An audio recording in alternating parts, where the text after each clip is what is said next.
of your countries. Thank you very much.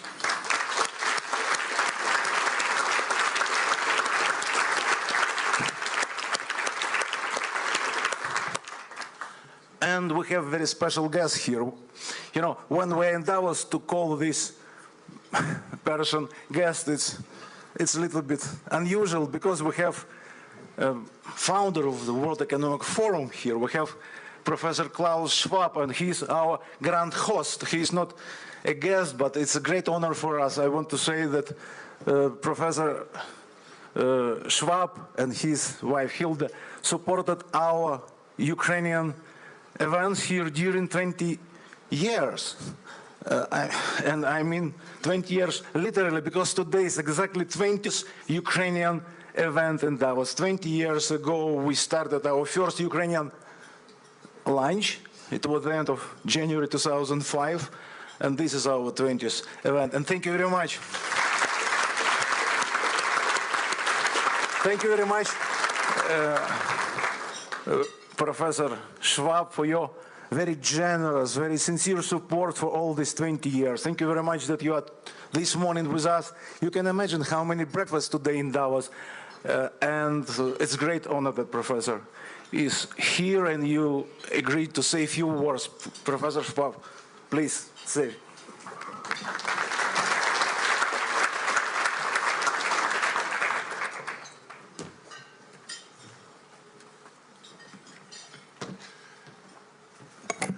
Good morning, and thank you very much, Victor, for giving me the chance to not only to speak to, but to express what I feel in my heart.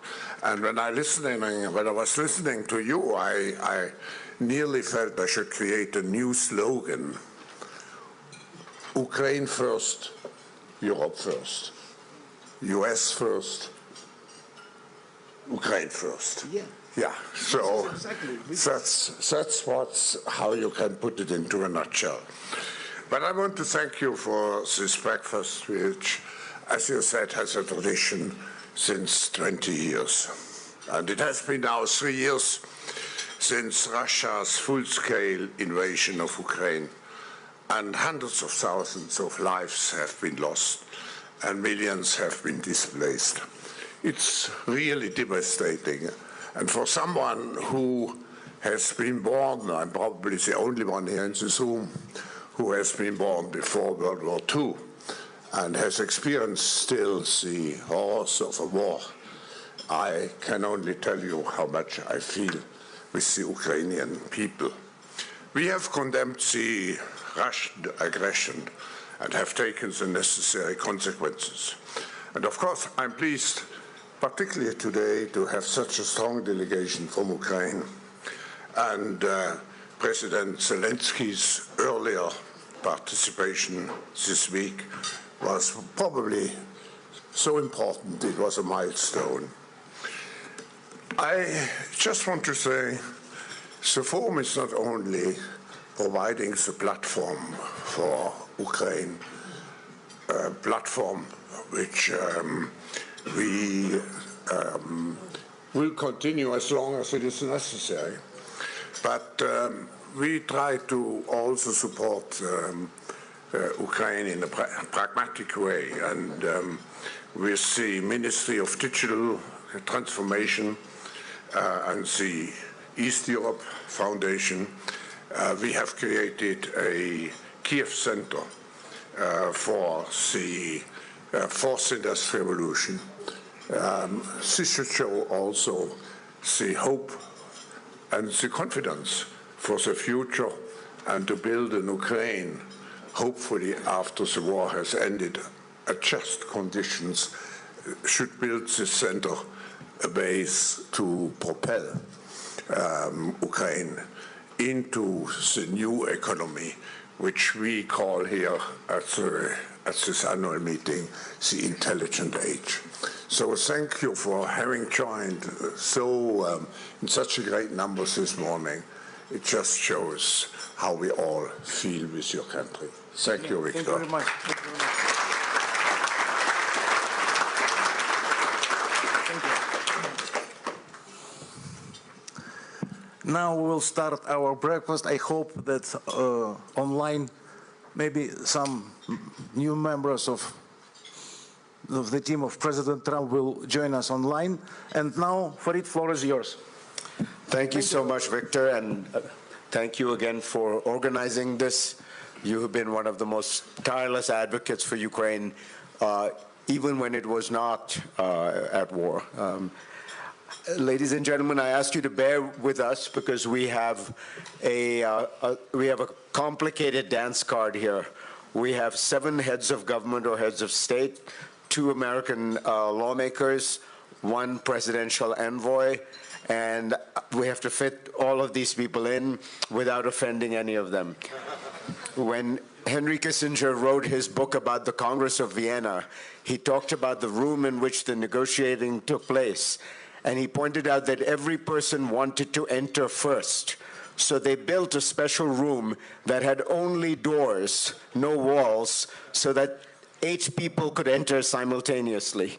Unfortunately, even though the Pinchuk Foundation has done an excellent job here, we do not have such technological facilities, so we will have to go sequentially. What I wanted to do first is to take us on a video link to the United States, to Washington, and to see if we can hear from 2 very distinguished American lawmakers, both Republican, Joni Ernst, the senator from Iowa, and Mike Lawler, Republican congressman. If we can get those video links up, we can begin.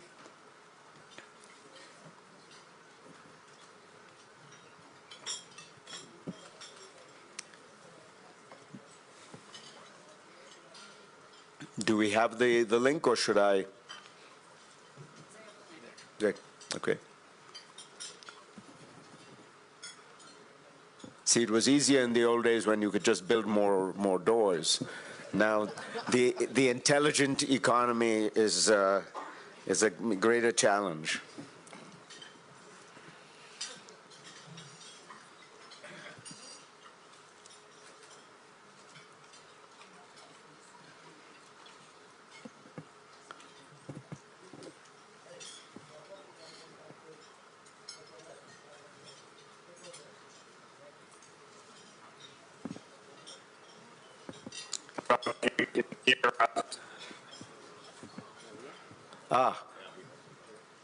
Congressman Lawler, can you hear us? We can.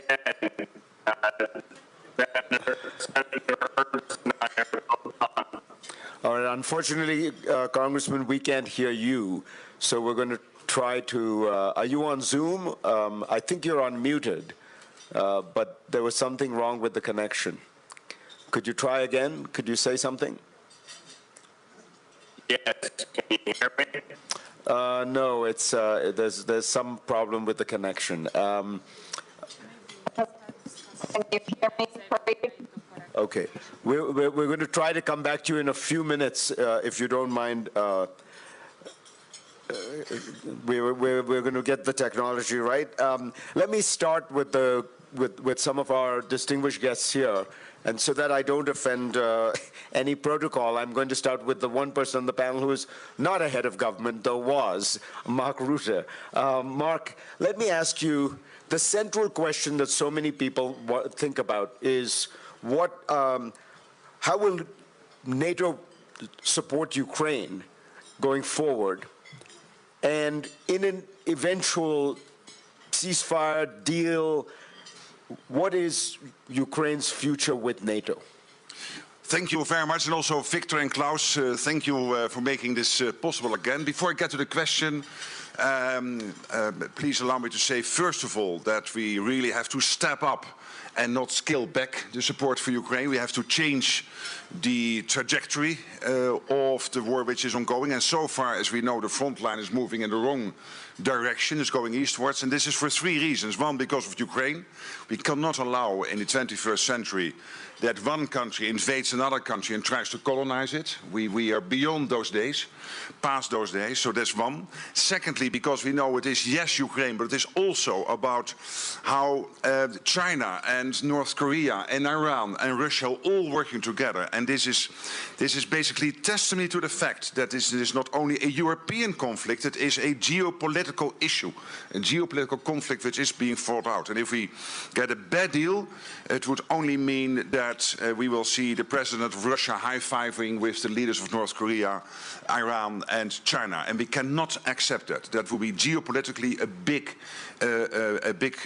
mistake. So for all these reasons, but also for NATO itself, if Ukraine would lose, that would mean that within NATO we are not talking about whatever 3% instead of the present spending commitments we have made within NATO, whatever exactly the outcome of that debate will be.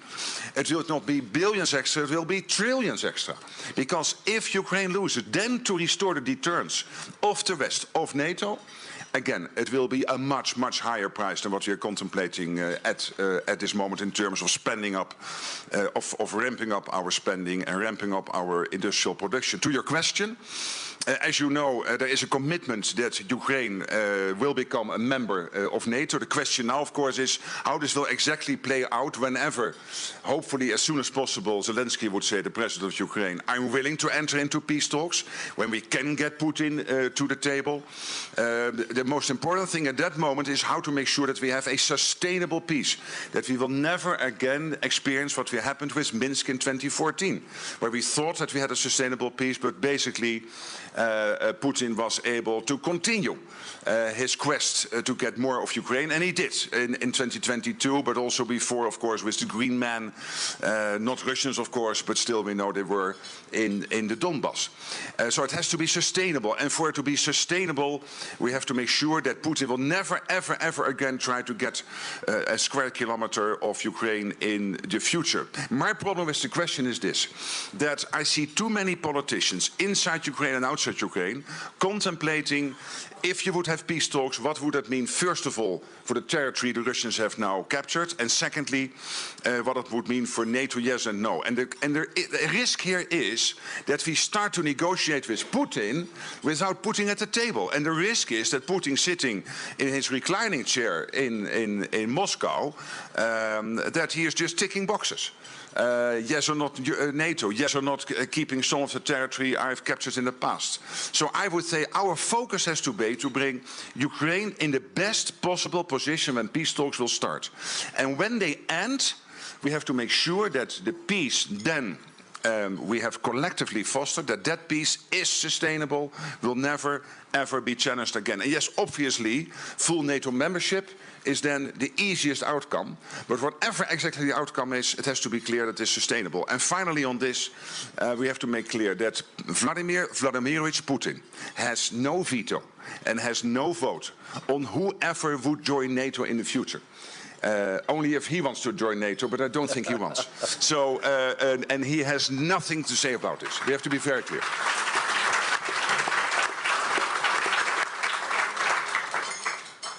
Thank you, Mark. I think we have the connection to America established, but I'd like to go to Ambassador Richard Grenell, who is President Trump's newly appointed presidential envoy for special missions. I think he is speaking to us from the State Department. I think that was Senator Ernst, who we will get to in a second, but I think we are trying to get Ambassador... there you are. Ambassador Grenell, can you hear me? And can you say something so we can make sure you can hear us? Yes, I can hear you. I'm in Los Angeles. I'm not in Washington, but thank you for having me. It's a pleasure and an honor. So, Ambassador, give us a sense. Everyone is wondering. There has been much speculation. How does the Trump administration view the situation that currently between Ukraine and Russia? Give us, in the broadest strategic terms, how does the Trump administration view this situation? Well, first of all, I don't think that there's a big surprise. President Trump has been very clear about wanting to solve these problems. I think there's a big frustration from Americans that we've had a lot of talk over the last several years about just more military spending and more war. Let me give you an example. Vladimir Putin and Joe Biden have not spoken in more than 3.5 years. Now, we think that's outrageous. The American people think that's outrageous. You should be able to talk to people.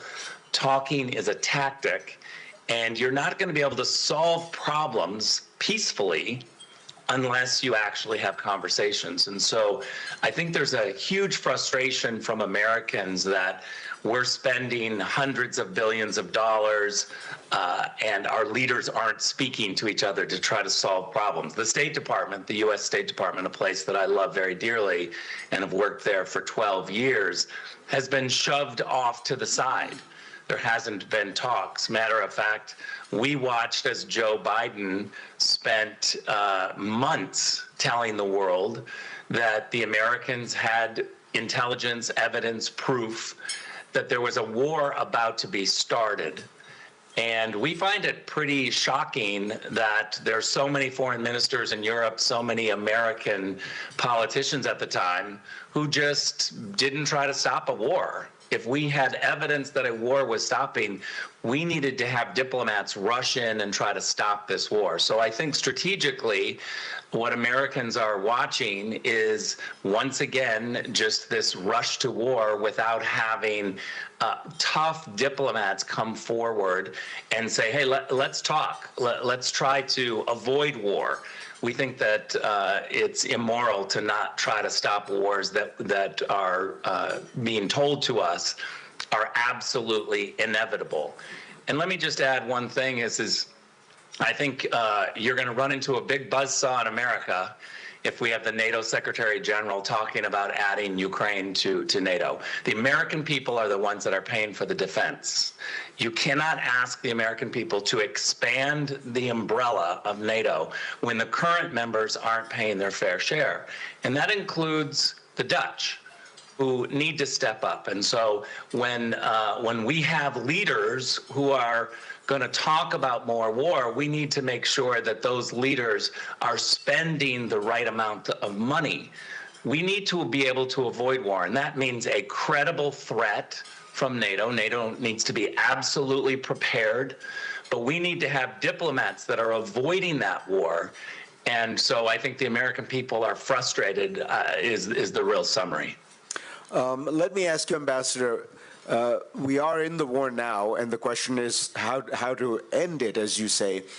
In recent days, President Trump has said things that suggested he has maybe come to realize or has focused on the problem and sees the intransigence of President Putin as the principal obstacle. He tweeted out recently, as you know, I think Zelensky is willing to make a deal.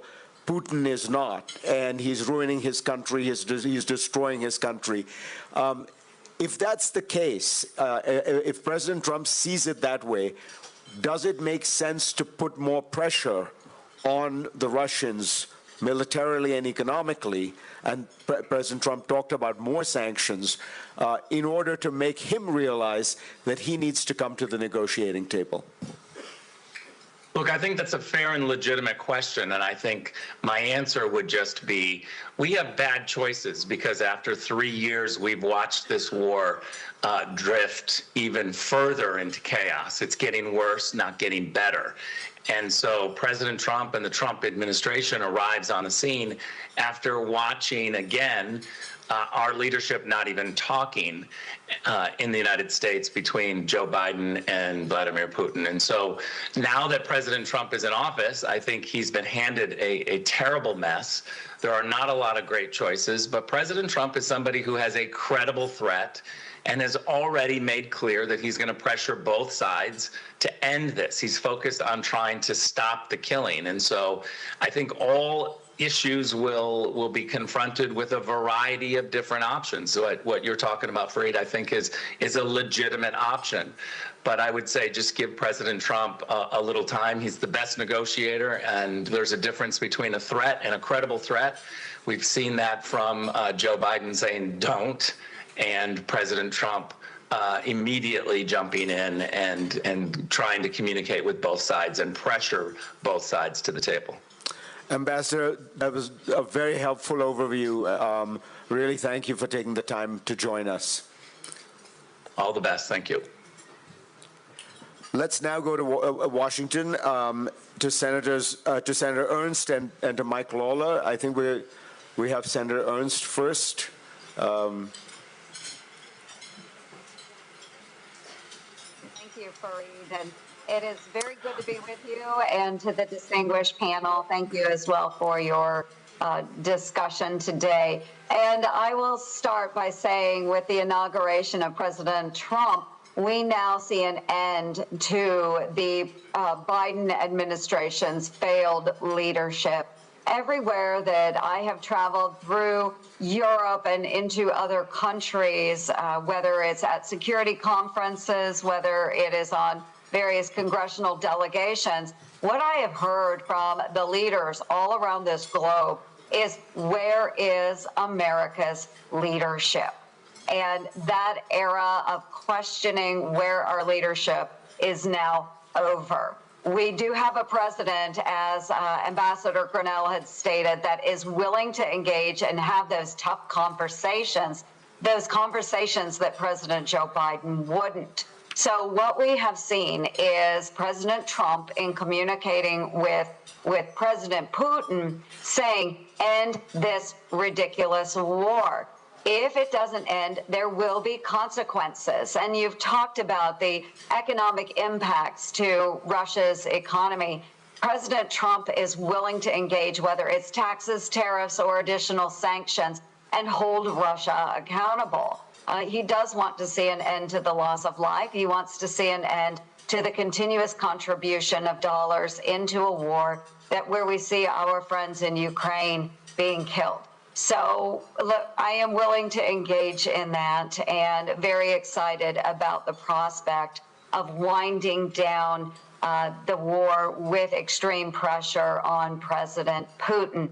Now, another key to this is ending what we see as this new axis of evil. Russia is now partnering with North Korea, bringing North Korean soldiers to the fight. They are using weapons manufactured from Iran, and they are using China with their space capabilities. So we also have to put pressure on that new axis of evil. And then finally, as well, and Ambassador Grinnell stated this, we need everyone to engage. I believe in America first, but not America alone. So we truly do need our partners to step up and engage as well. And Rick spelled it out. We need everyone contributing what they have promised within NATO. So we have a new era of leadership in the United States of America. Can we wind down this war? I do have faith that President Trump can provide the necessary leadership to do so, and we stand ready to assist. So thank you, Fareed, so much. And again, we look forward to supporting our friends in Ukraine and ending this war once and for all. Senator Ernst, can I ask you a quick question, which is, you mentioned tariffs, sanctions, extreme pressure on Putin. Would Congress be willing to appropriate more military aid to Ukraine in the event that President Putin does not come to the negotiating table? Yes, I do think that that is up for discussion, and we have been willing to provide that military aid in the past. And if we are working hand in hand with President Trump to end the war, I think we can come to that agreement. I don't want to get out over my skis on this, but we want to see a victory for Ukraine. We want to see Putin put back into a box. But I do think that leadership is key on this, and President Trump will lead those discussions. And I do know that Congress is ready and willing to assist how we can to bring an end to the war. Senators, thank you so much for joining us. It's a pleasure. Thank you very much. Now let's go to Congressman Lawler.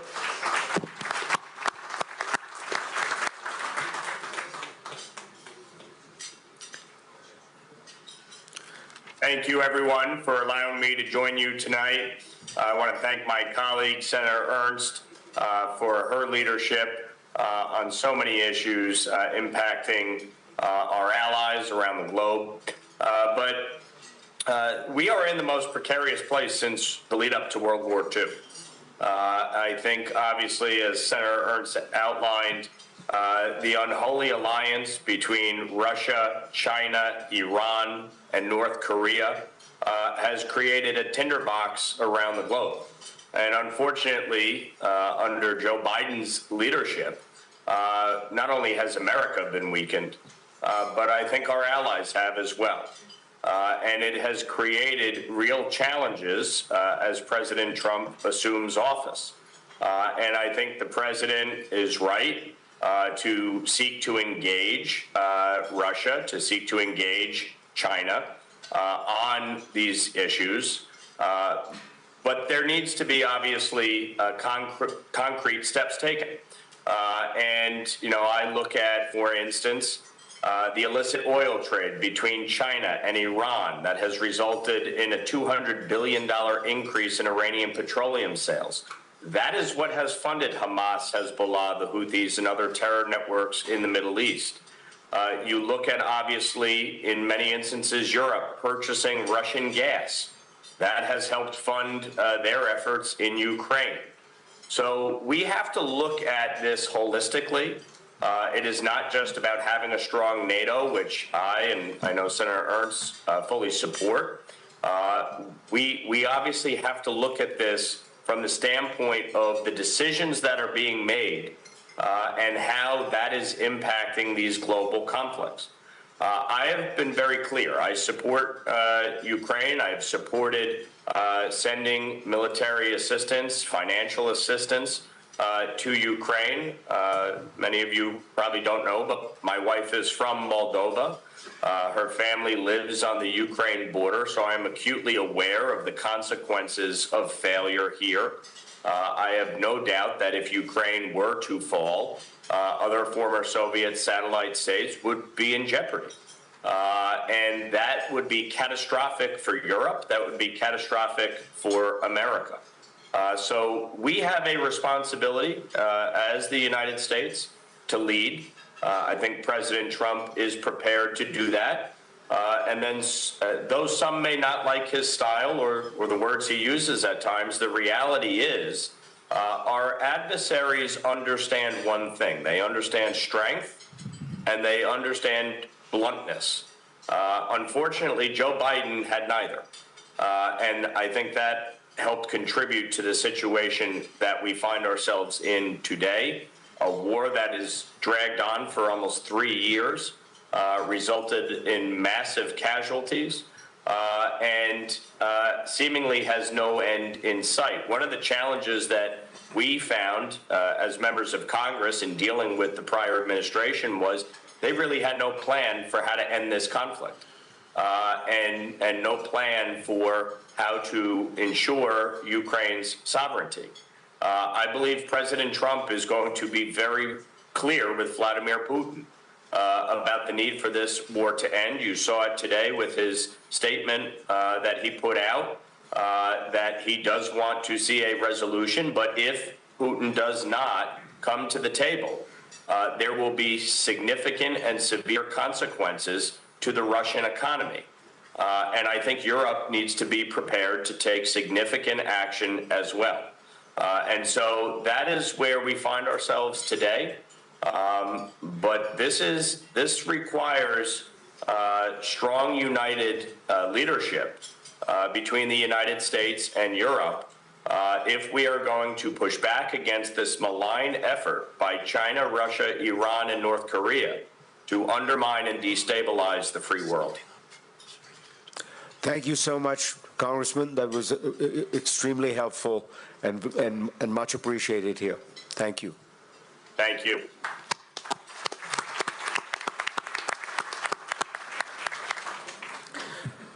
The focus people have had is on the question of what happens to get to a peace. But of course, we're quite far away from that right now.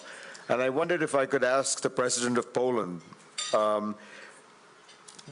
How much do you worry that this war continues, and what does it mean for Poland when it confronts a war so close to its borders? It just feels to me like you are in a situation that is far more acutely threatened than almost any other country.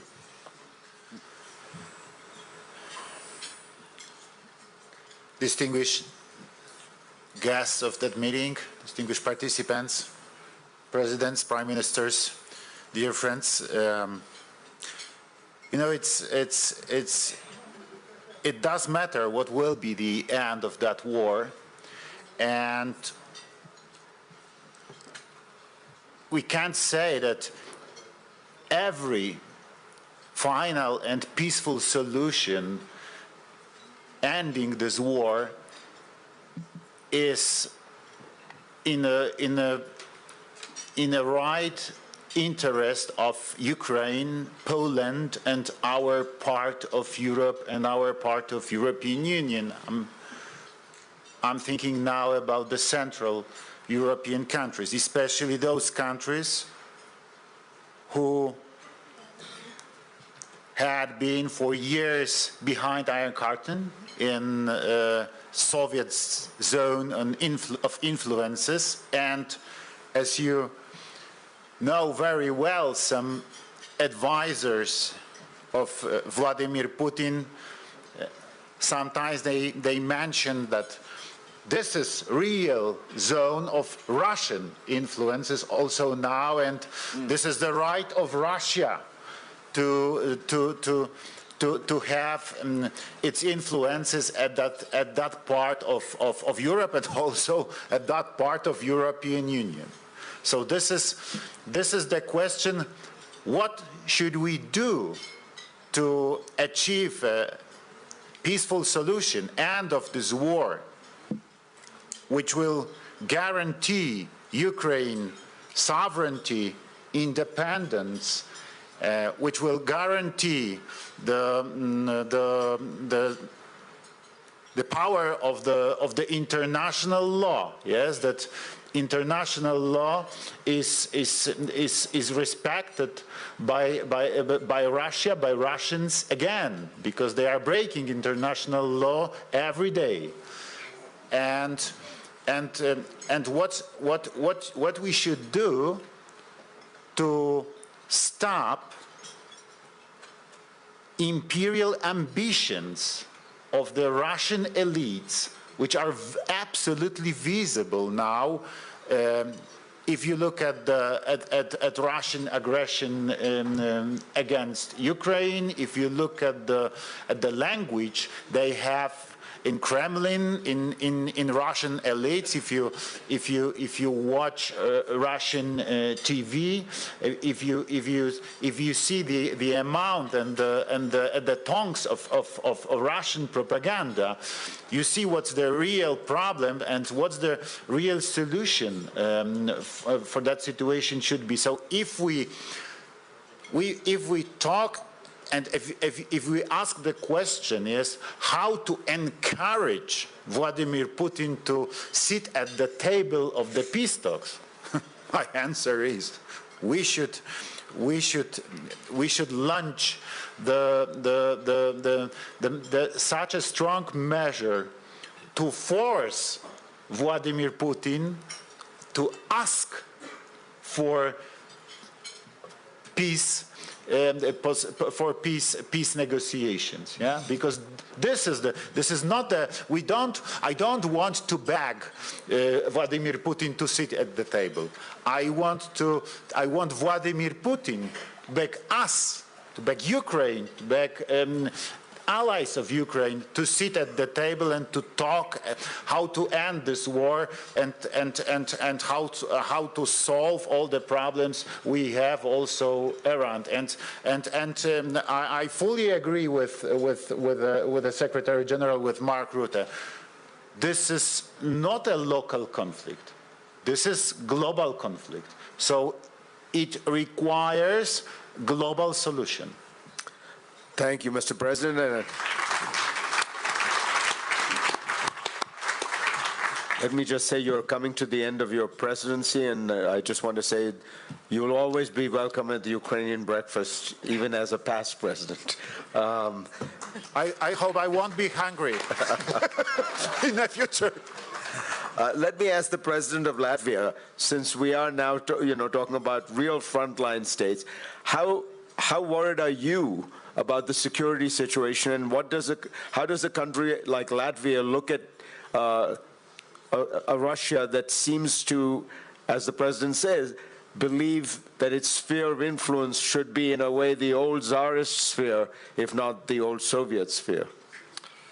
Well, indeed, I think that each and every frontline country, as you say, Latvia included, is very worried about Russian ambition.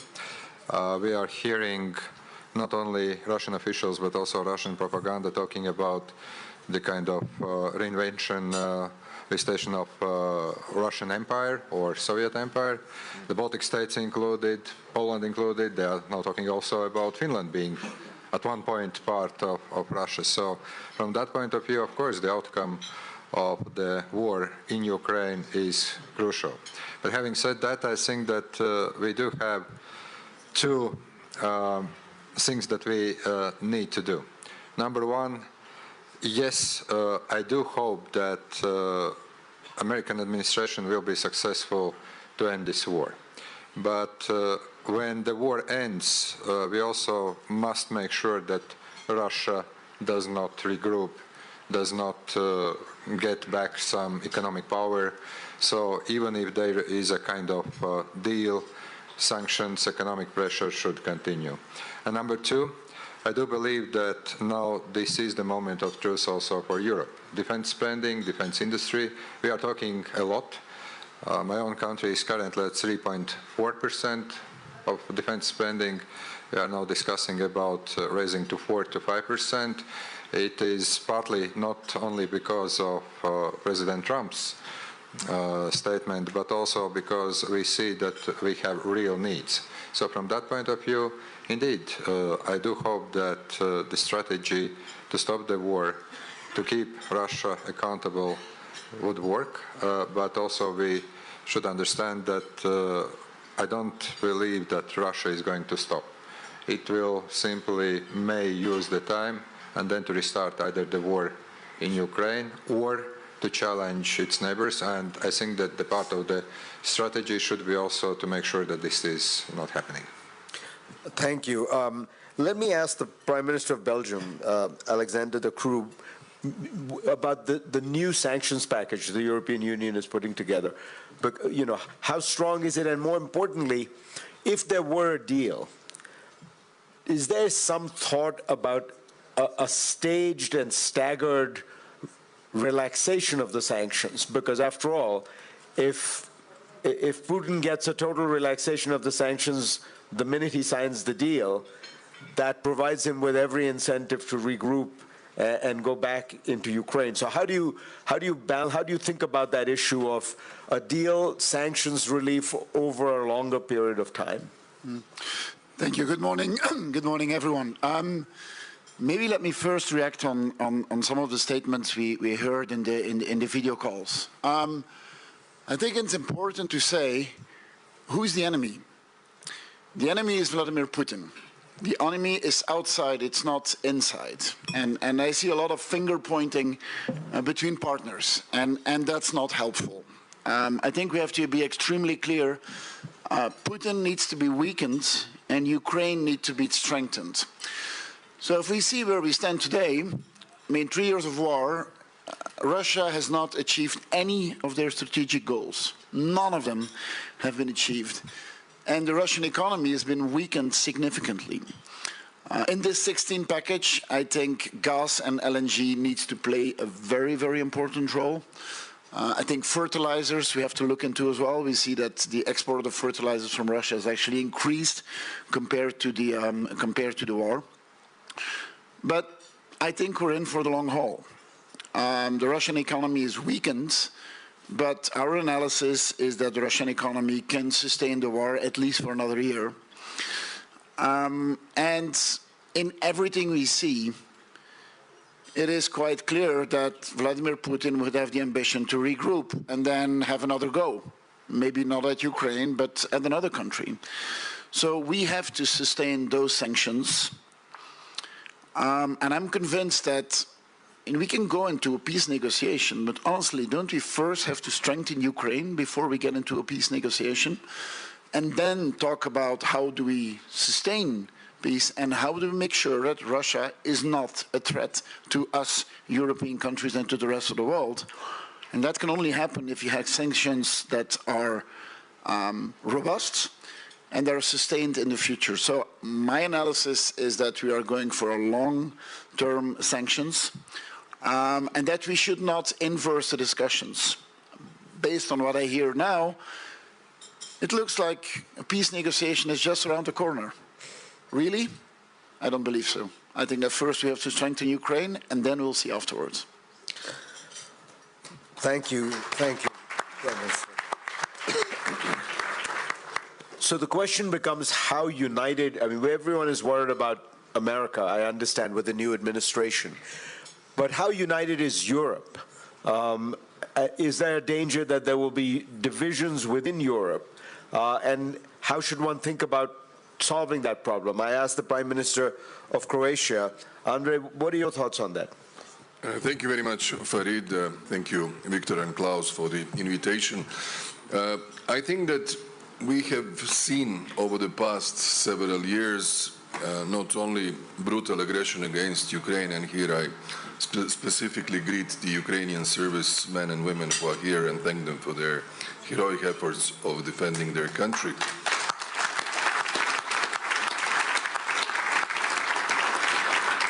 But also we have seen the increased influence of Russia in democratic processes across Europe.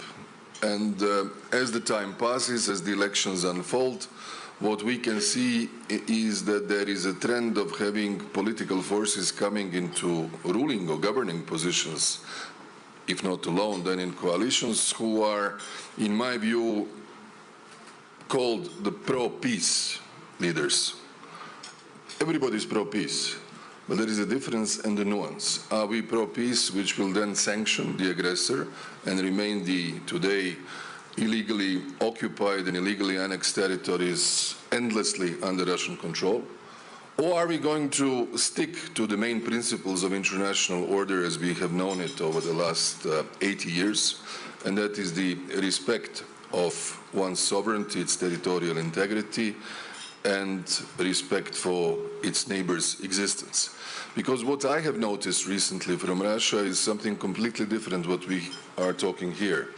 Russia spends 40% of its budget on defense and security forces. 9% of its GDP is spent on defense. They have literally possibilities of enrolling endlessly conscripts, whether domestic, scattered across 2 continents, or added by North Koreans fighting war in Ukraine. Internally, I don't see any opposition force who can endanger Putin. Methodological element, which was mentioned by Mr. Grenell, are we talking to Putin? Putin has been isolated now for 10 or 11 years. There are literally few leaders today in power in the West who have some sort of real personal contact with him. Very few, not more than 5, I would say. And that matters. That means that there is no trust, there is no track record of sort of trustful relationship, and limited influence. Plus, the way I see their narrative, I think they're back now into the first year of aggression. I said last year here, first year it was the negation of Ukrainians' very existence. You are not Ukrainians, you are small Russians. Second year, confrontation with NATO. And third year, the New World Order, something which is very different from what we are representing here today.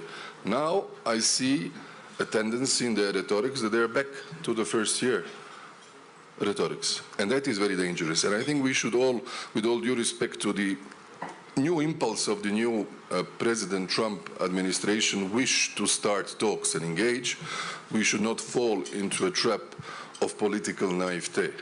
Putin can be patient. Russians can endure the sanctions regime. I don't see really any dramatic thing internally that 15, 16 or 26 packages of sanctions have changed anything in their line of thinking. And that has happened also in the past.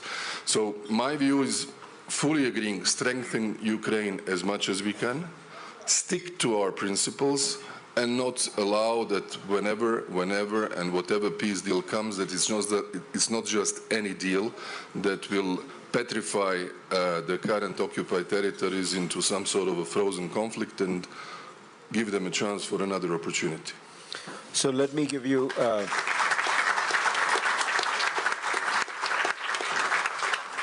let me just press on that one issue, which is, imagine that the Trump administration is eager to get to a negotiation.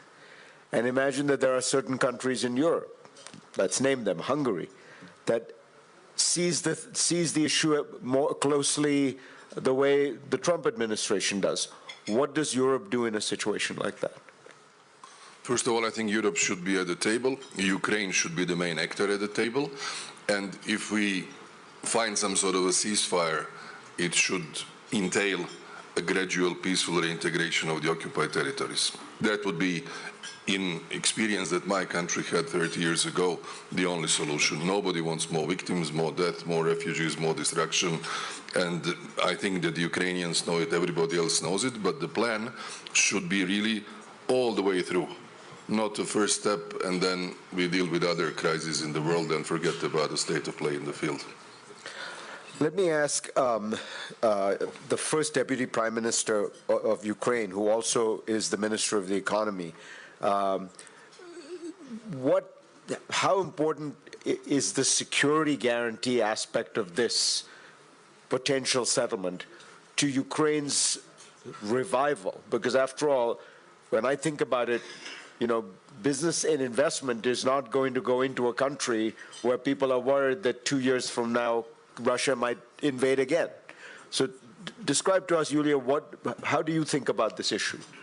Thank you. First of all, I'm very delighted to see our friends, Ukrainian and foreign business, and I'm grateful that we have very open, frank, and candid dialogue, and I think that trust is the base. And what we see here in Davos, that businesses are ready to invest and to boost their activity in Ukraine, but they're expecting for very concrete security guarantee. And it should be the part of the potential future settlement, and it should be very practical. Tell you honestly and obviously that NATO is the best solution, not because of the legal document, but because of the military infrastructure that should be set in place. We have very good example. At the beginning of large-scale invasion, our seaports were blocked. And you remember that there was a deal, Turkey, UN, and Russia sabotaged this deal, and we were able to open this Black Sea corridor when the missile system were in place. And it's and then we opened the corridor, and export have risen, and even like the number of the last year, that export rose by 15.2%. And if we speak about Ukrainian economy, so it's vital for us, business to come in. We are doing, in economic sense, better than Russia economy does. So we fall up to 30% during the first year of large-scale invasion, but 2023, 5% growth. Last year, 3.6% growth. And, this year we also expect, but we need investment to come. And using this opportunity, I want to appeal to business as well and to say, look, you have not less power than politicians have. And if to take into account very pro-business Trump administration, I would ask you to appeal to your government and to talk with them like you talk with us, and describe very precisely what kind of guarantee you need to step in Ukrainian market. So that's why I think that it's your time also to be actively participate in this negotiation. But in general, business are very optimistic, and they expect that the active phase of war will be ended this year. Let's first negotiate on security guarantee. That with very, as I say, practical implementation and with sanctions that should be imposed in place and should be strengthened, and then discussed peace agreement. Let me ask you, Yuliya, one of the things that Trump administration officials, and I think people are close to the president, have often talked about is the worries about corruption in Ukraine. What are you going to say to them that can show concretely that Ukraine is taking active steps, that it is not, that the money will not all go down into a kind of cesspool of corruption? I think that during the last 4 or 5 years, we are improving a lot. And if you see the its index of perception of corruption, so we raised extremely fast in this list. And just if you look at the reforms that we are providing during the wartime, that we're providing around 200 reforms. So it's requirements from EU, it's requirements from IMF, World Bank and others. So it means that we are simultaneously keep fighting, keep working, and keep reforming. And that's why I think that it's a good result. Of course, there are always places to improve, but I think that we're in good shape right now. I'm going to ask President Stubb of Finland to close out this round, but before that, I did want to give Mark Rutte a chance to respond to Ambassador Grinnell, because he did directly address some of the comments you made. Yes, well, he is right, of course, that the problem is not the US, the problem is Europe. The problem is that, and Trump has consistently made this point, that in Europe we are underspending in terms of defense. And he made that point, I think it was in 1980 the first time, but he became president first time in 2016, 2017. He was very clear on this. And I think thanks partly also to him, and maybe to a large extent, we have seen this upturn in spending in NATO on the European side. And he felt that basically the US was getting a bad deal, and that Europe was basically funding its social model and its healthcare system, etc., and its pension system, by underfunding in defense. The problem, of course, is that we are not yet all at 2%. That's problem number one. Problem number two is that 2% is not nearly enough. To your point, it is not nearly enough. We are safe now. But NATO collectively is not able to defend itself in 4 or 5 years if we stick to the 2%. Now, Jens Stoltenberg started this whole process within NATO, which will end somewhere in May, June this year, by which we will decide what it is exactly we need in terms of, and excuse me for the jargon, the capabilities and the measurements and the gaps we have. But this is necessary stuff to be done to exactly establish what we need. But I can guarantee you, when you look at the incoming data now, 2% is not nearly enough. It will be much more. Really much more, and that will have a huge impact. But we have to do this. And secondly, we have to ramp up industry production, because at the moment we are not doing it. But this is also a problem in the US. The US, China is producing 6 times faster industrial output now than the US. And the whole of NATO, from California up to and including Ankara, is in terms of ammunition producing in a full year what Russia is producing in 3 months. And as I said yesterday, Russia is not bigger as an economy, the size of the economy, than Belgium and the Netherlands combined. So we are really in crisis mode here. So first, money, much more to be spent, fast. The ones not on 2% have to get to the 2% in the next couple of months. We cannot wait any longer. And then we have collectively to move up, and we will decide on the exact number later this year, but it will be considerably more than that too. And then on industry production, we are really in a bad place here. And don't think that China is producing crap like they did 20 years ago. The ships they are now building, and they have now a bigger navy than the US has, are much better, are at least quality-wise at the same level. And this is a problem we have within NATO, that the better is always in NATO the enemy of good. That we want to have perfection, and we not always need perfection. That is what Ukraine is learning us and teaching us in this war. They don't have the luxury of going for the 10 on a 1 to 10 scale. They have the luxury to get to a 6 or a 7, and then apply at a fast speed the latest developments and innovation. So, and this is another problem. We don't innovate enough. We do not buy collectively effectively enough. We are not getting into big contracts with industry. So all these things we are working on, we can solve them. This is the good news. So don't end this breakfast from my side on a somber note. I'm still very much optimistic. We can handle this, the spending, the industry production, etc. And in Ukraine, we need the US also to stay involved and to do as much as possible to get Ukraine in a position of strength whenever peace talks start. But I can tell the Europeans, if this new Trump administration is willing to keep on supplying Ukraine with defense industrial, from its defense industrial base, the bill will be paid by the Europeans. I'm absolutely convinced of this. We have to be willing to do that. Because at this moment they are paying more than the Europeans. And here Trump is right. It is a worldwide conflict, yes, but still Ukraine is closer to Europe than to the US.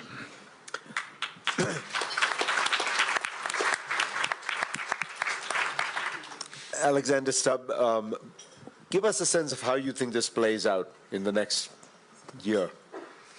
Sure, but before I make my 3 points, just to Victor, I actually think the slogan of this breakfast is the correct one. So for me, the thinking is, yes, Finland first, but Finland first means a Ukrainian victory. Why? Because it's tied to 2 key elements of who we are. One is our interests. We have a 1,340-kilometer long border with Russia and a similar experience in the winter war and war of continuation that you're having right now. And secondly, it's our value base. So in that sense, it's a no-brainer for us. Finland first is victory for Ukraine. That's why we are the biggest, 5th biggest supporter of Ukraine and will continue to be so in the future. I think quite often Americans, Europeans and Ukrainians are accused of not having a strategy of victory. I kind of disagree with that. I actually think we have a clear plan. We just talk a little bit to the side of each other at times. For me, the victory plan is linear and goes in 3 phases. The first one is short term. In the short term, we need to continue the financial support, the military support, and the political support that we've given to Ukraine in the past 3 years. And I actually don't see that coming down. Remember the conversation before the US elections that the US would pull away from Ukraine and throw it under the bus. From what I hear from Trump and from what I hear on video today, I just don't see that happening. I'm actually quite encouraged by the commitment that still exists. The second timeline, linear, is midterm. And here, 24 hours has turned into somewhere between 3 to 6 months. And we have to think ahead of what we do in these 3 to 6 months. I think the starting point was mentioned here. Ukraine needs to start whatever negotiations begin from a position of strength.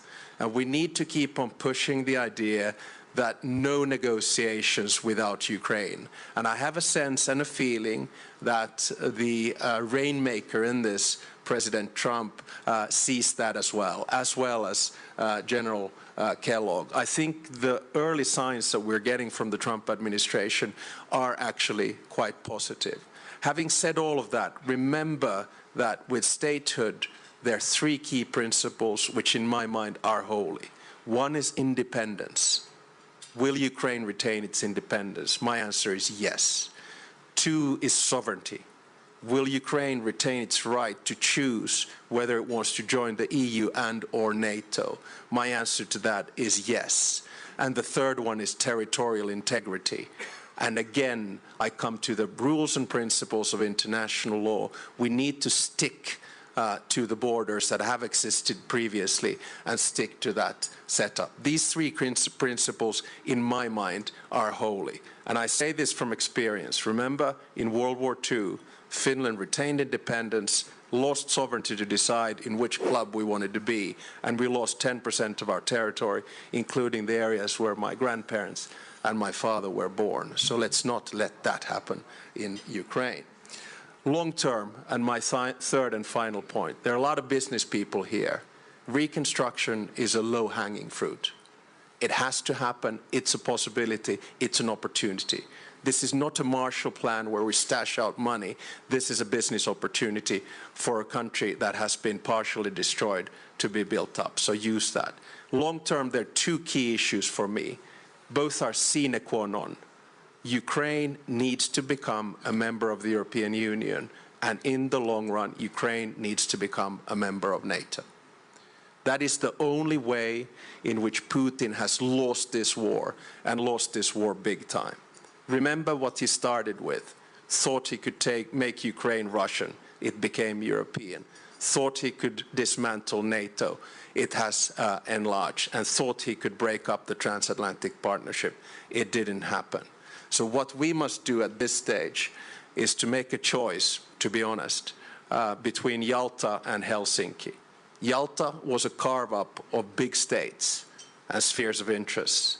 Helsinki Accords in 1975 was about international law and principles. So I think it's very important that when we sit here next year, there will be a ceasefire, there will be a peace, Putin will have lost the war, Ukraine will have won the war, and Ukraine will have retained its independence, sovereignty, and territorial integrity. Slava Ukraini.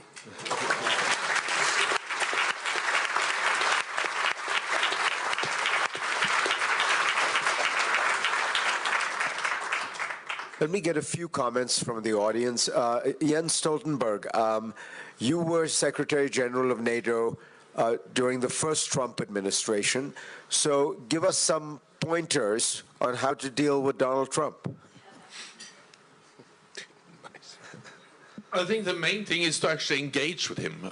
So when there are concerns or issues raised about what the new administration will do, I think the best thing is to go over to Washington to sit down and discuss. And the reality was that back in 2017, some allies thought that we should just stay, to freeze the relationship with the United States, do almost nothing, and hope that things would improve after the next elections.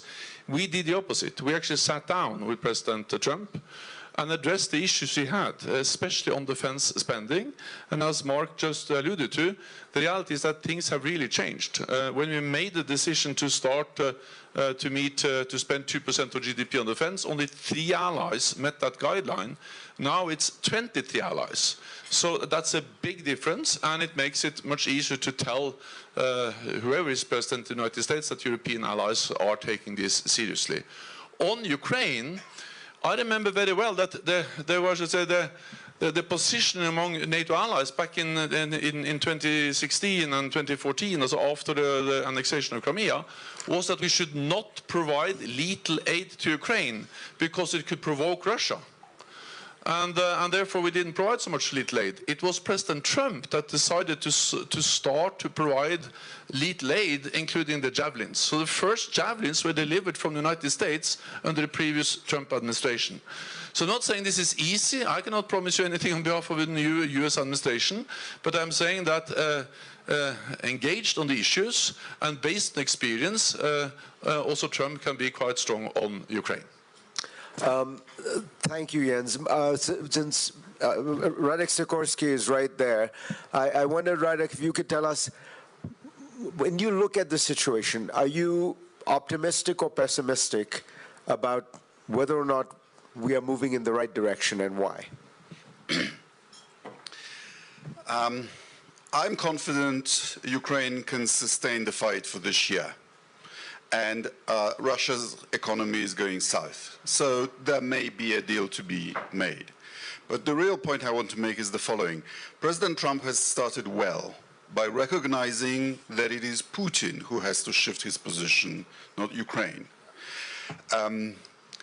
Poland, by the way, is leading by example at 4.7% of GDP on defense.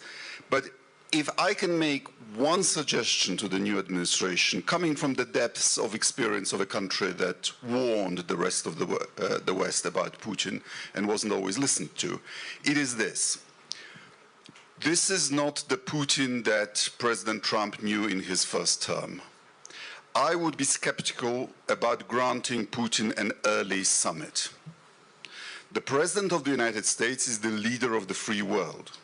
Vladimir Putin is an outcast and an indicted war criminal for stealing Ukrainian children. I would suggest that Putin has to earn the summit, that if he gets it early, it elevates him beyond his significance and gives him the wrong idea about the trajectory of this. Thank you. Let me also quickly get a thought from David Rubenstein, because we were talking about business, David, and investment. How do you think about the issue of how does Ukraine rebuild itself, which is going to be a monumental challenge? Yeah, the business community in the United States, and I think Europe, is interested in investing in Ukraine and helping with the rehabilitation of it. But I think nothing is really going to happen until you really see some kind of settlement, because I think business people are not going to put money until there's some kind of settlement. 2 points I wanted to make, though, Fareed, is that the conventional wisdom in Washington is that there will be some type of agreement, a settlement, truce this year. Generally, I think it's fair to say that when there is a conventional wisdom in Washington, it's almost always wrong. And so don't be so certain what people in Washington think is going to happen is going to happen. And I'd like to remind people that there was a conventional wisdom in Washington after the D-Day invasion that the Allies had won the war and it was basically over, and it was just a mopping up action. But then the Battle of the Bulge occurred. More than 200,000 casualties occurred, more on the American and Allied side than on the German side. 200,000 people were injured or killed during that Battle of the Bulge after the conventional wisdom said the war was almost over. So I am worried a bit that if people let down their guard and think there's going to be a settlement soon, that the result could be another effort by Russia to do what happened with the Battle of the Bulge, which is to put one last effort in, put all their troops in, and it could result in an enormous amount of casualties. So please, everybody, don't think that the conventional wisdom in Washington is right, and don't let down your guard, because there could be another Battle of the Bulge that could occur with great tragic results. Thank you. A crucial question that has arisen here is what exactly is the state of the Russian economy? Can it sustain the war? Are the sanctions working? And I think Zanny Minton-Beddoes is the editor-in-chief of The Economist. She began her career working in Poland, as I remember, for Jeff Sachs, reforming the economy, which seems to have worked out rather well. So, Zanny, give us your sense of Russia and the Russian economy. Thank you, Fareed. It's, as everyone has said, it's an honor to be here again at this breakfast. And every time I'm here, I am, my sense of hope is reinforced. And I think this year is no different to that. So what I've heard in the last few minutes has really made me think that, David, you're probably right. Conventional wisdom is wrong. This isn't going to be quick. But that there is a determination from Washington that not everybody expected. To your question, Fareed, briefly, I think the Russian economy has held up better than we expected. I think we have to be honest about that. I think that in the last 3 years, the sanctions have been less effective than people expected. I think we've learned that sanctions have a half-life. The capitalist spirit is extraordinary. People find ways around sanctions. And unless they are extremely tough, people find ways around them quickly. And we need to acknowledge that. But nonetheless, the Russian economy is now under some pressure. Inflation is above 20%. The ruble is falling. This cannot go on forever, because this is an absolute wartime economy. Yes, Putin is throwing absolutely everything at this, but at the same time, he is saying it is not a war. Remember, you go to prison in Russia if you say that this is a war. So he can't continue that for too long. I don't think you can have the kind of war economy he's created and pretend that there isn't actually a war going on. So over time, I think the Russian economy is going to be hit. But if we look at history, Russian economic weakness in the end results in dramatic change within Russia, but it takes time. So don't expect this to happen very quickly. The economy is weaker than you think, but it is a slow rot of a weakness. That would be my assessment. Thank you. I wanted to check if we have the Foreign Minister of Portugal here. I thought I saw him, but I think he's left. So I think we'll skip that. I wanted to now go to some of the most important people we have in this room, who don't have as grand titles perhaps as everybody else, but they have a simple title that is perhaps more important and more evocative than any other. They are Ukrainian soldiers, Ukrainian heroes. And I wondered if we could hear from some of the soldiers who are fighting the war that we have been talking about. Dmytro Finashin, are you here? And can we hear from you?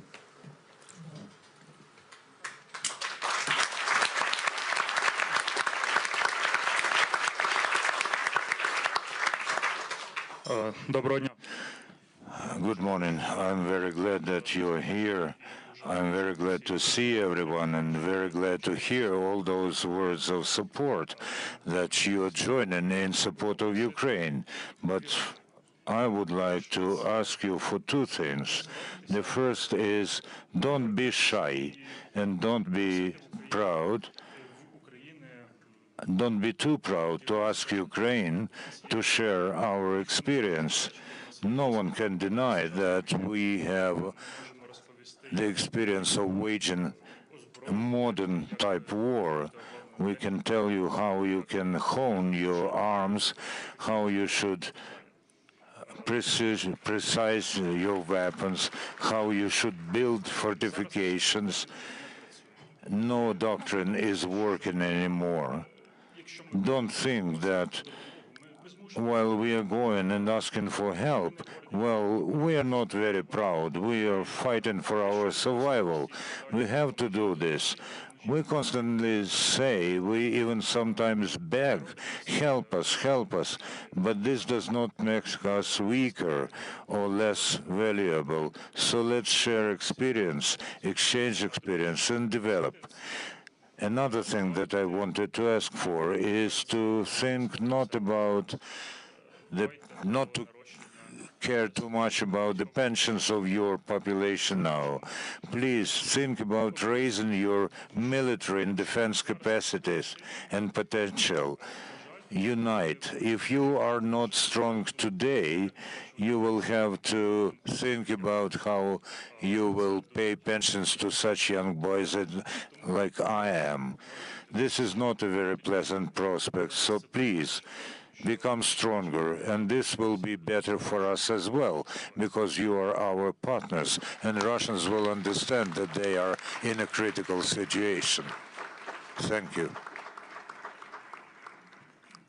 Thank you so much, Dmytro. Kristina Boychuk, can we hear from you?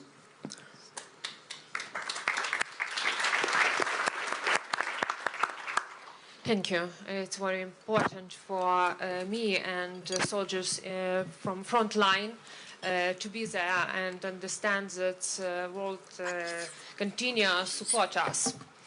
I have only explained three important words for me. It's words death, war, and life. Death. We are here today because the best of us fallen for our shared right to a free life. Memory in the least we can preserve. Let us honor with a moment of silence all those who have perished as a result of Russia's armed aggression.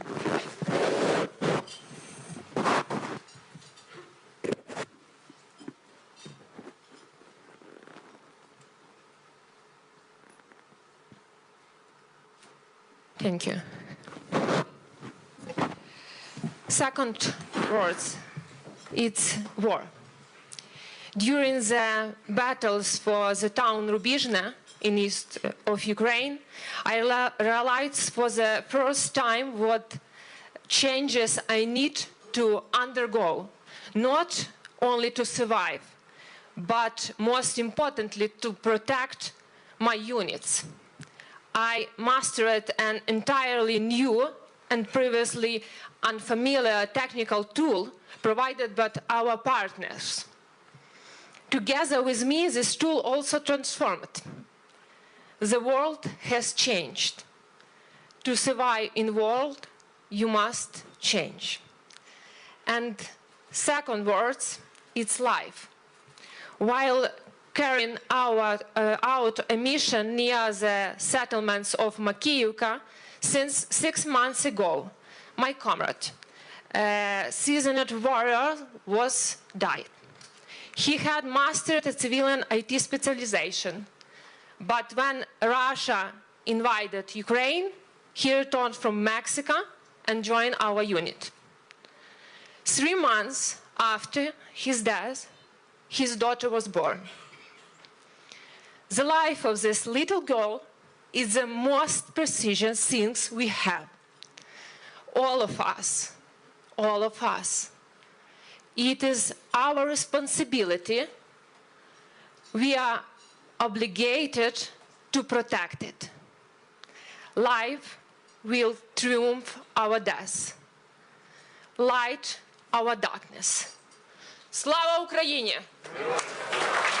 Glory to Ukraine.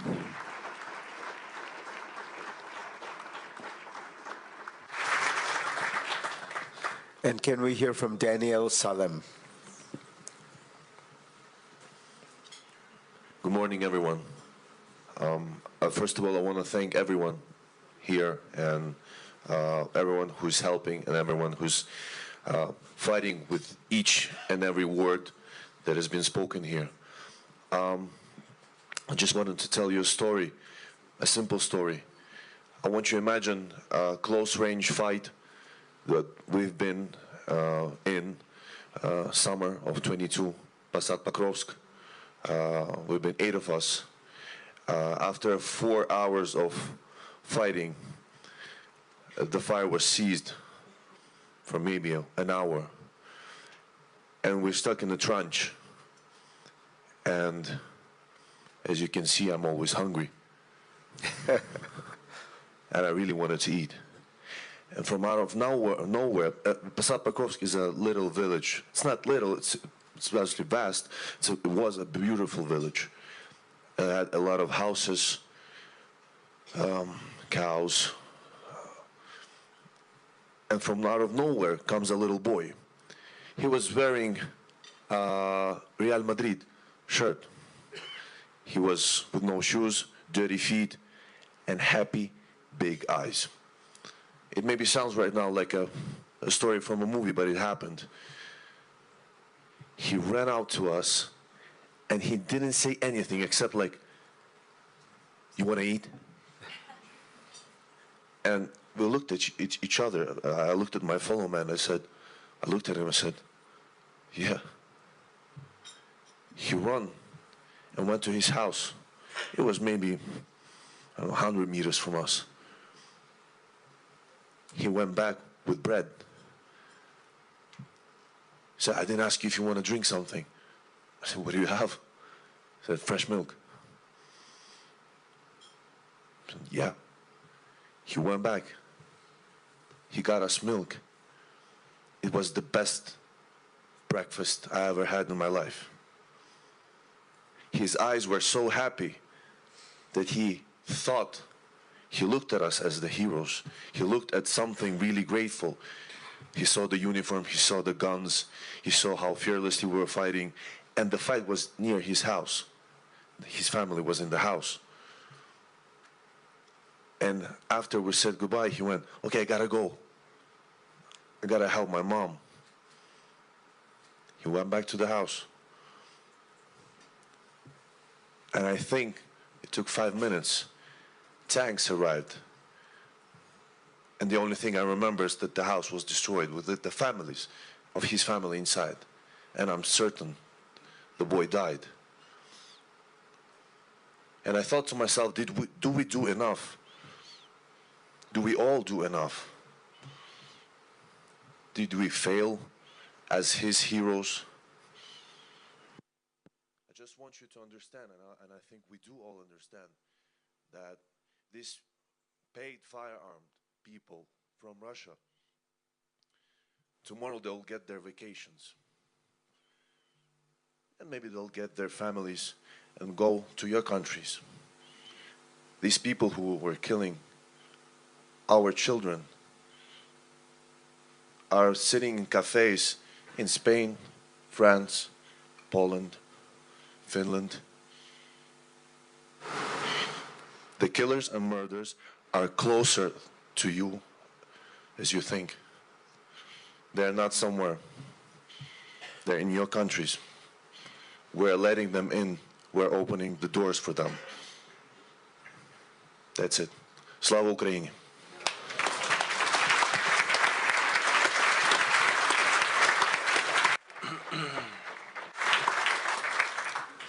You know, at this point, I think it is 87 countries around the world that have condemned Russia's aggression. And people often say, well, where is the global south? Well, you know, as you can tell by that number, a large number of countries in the global south have actually condemned the Russian aggression. And one of those countries is represented here today, the Congo, the Democratic Republic of Congo.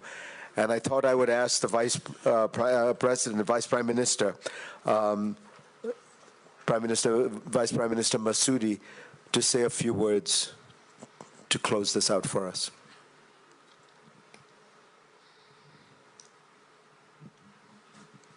Unfortunately, I will speak in English. I have someone to translate it. I will speak in French, please. Je vais parler en français.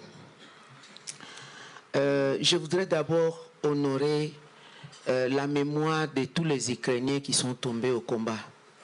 I first would like here to honor the life of all the Ukrainian people who fight for this war. Parce qu'il faut toujours se battre pour quelque chose, mais pour l'intégrité de son pays, on ne peut pas hésiter à se battre pour ça. Because we all have subject to fight for, but for the sovereignty of her own country, it's a good reason and the strongest reason to fight. Je voudrais aussi saluer la mémoire de tous les héros qui sont vivants, qui continuent à se battre pour l'intégrité de leur pays, les militaires ukrainiens, la population ukrainienne. And I really have a good thought here for all the heroes that are fighting nowadays, for Ukrainian soldiers, for civil Ukrainian people too. Au nom du gouvernement de la République démocratique du Congo et aussi de son président de la République qui a été ici à Davos, je voudrais dire au peuple ukrainien, à tous les 87 pays qui les soutiennent, que la RDC vit la même situation. On the name of my government of Democratic Republic of Congo and of the name of our president that was here until yesterday, I really would like to bring my support to the 87 countries that are really supporting Ukraine and remaining that our country is having the same difficulties. Il y a aujourd'hui presque 10 millions de morts en Ukraine. Il y a 10 000 morts plutôt en Ukraine. Il y a plus de 6 millions de morts en République démocratique du Congo. Today there are more than 10,000 people who died in Ukraine, and on the same time in DRC there are more than 6 million people that are dead. Les femmes enceintes, les personnes vivant avec handicap, les personnes de troisième âge, les enfants, c'est un peuple qui est en train de déambuler dans tous les pays. Aujourd'hui, même au moment où je vous parle, les bombes sont en train d'être larguées en République démocratique du Congo. Pregnant women, handicapped persons, children, all of them are really having a hard time now with the war that is handling now in our country. And the moment that we are speaking, bombs are being released in the rest of the country. La population congolaise souffre tout simplement parce qu'elle regorge de beaucoup de ressources naturelles, minières et forestières. Congolese people are really suffering for this war for one reason, because they are really having a lot of natural resources on their soil. Nous sommes dans une situation actuelle de réchauffement de la planète où la République démocratique du Congo se présente comme pays solution face à la crise climatique. Nowadays, with the climate change and all the difficulty that we have on this area, DRC is really positioning itself as a country of solutions. Et ça ne vient pas de moi, ça vient de l'Union européenne qui aujourd'hui a un projet ambitieux en République démocratique du Congo avec la Tour Afrique qui a prouvé que le bassin du Congo constitue aujourd'hui le premier poumon du monde face au réchauffement de la planète. And this is coming from the European Union that have a really strong project in DRC that is really showing that DRC is really the lung of the planet for le bassin du Congo dans son ensemble, c'est le premier poumon du monde. Congo Basin is the first lung on the planet. Et la RDC a plus de 62% des forêts tropicales humides qui sauvent aujourd'hui l'humanité en absorbant toutes les pollutions du monde, 24 000 gigatonnes par an. And DRC has now 62% of tropical forests that are today absorbing all the pollution of the world, more than 24,000 gigatons per year. Aujourd'hui, tout le monde a le téléphone. Il y a le satellite, il y a les nouvelles technologies de l'information et des communications. On parle de la transition énergétique. C'est la République démocratique du Congo qui regorge plus de 60% des produits, des matières critiques qui aident l'humanité à aller vers la transition énergétique et les nouvelles technologies de l'information et des communications. Today we are all holding and having phones. We are working with technological information, satellites. All these elements have huge materials that are coming from DRC. 60% of everything that you have on your phone comes from our countries. La différence entre nous et l'Ukraine actuellement est que un tel breakfast donne de la force à la population ukrainienne de savoir que nous sommes soutenus quoi qu'il y a des problèmes. The difference between Ukraine and us is that with holding such breakfasts and such events, Ukraine had the strength to see and to know that they have people with them. Malheureusement pour la République démocratique du Congo, quoique nous sommes en train de sauver le monde du point de vue de l'humanité, d'être le poumon mondial, et du point de vue des nouvelles technologies de l'information et des communications, nous ne sentons pas l'appui du monde. Qu'est-ce qui se passe? We're going to have to close.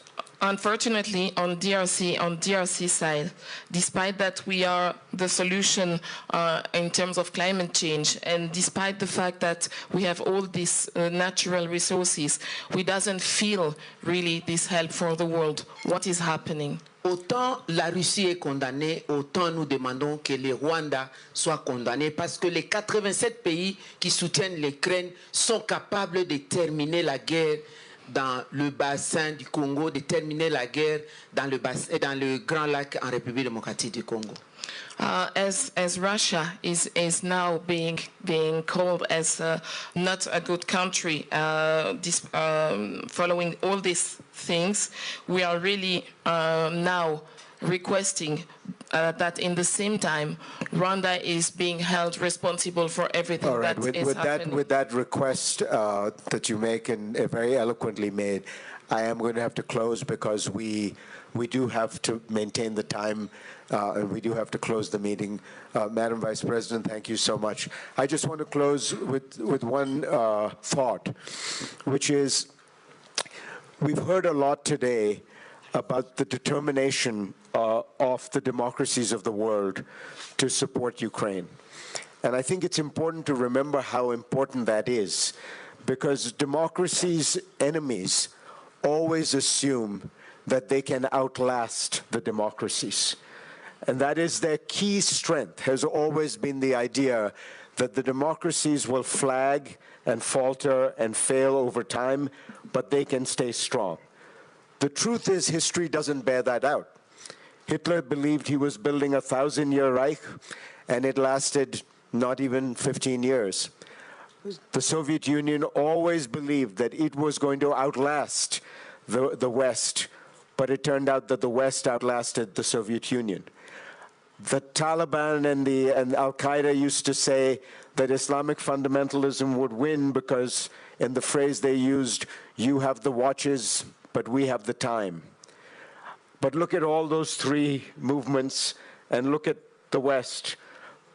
We bicker a lot, we disagree amongst each other, we have open disagreements, but at the end of the day, there is an extraordinary staying power in the democracies of the West.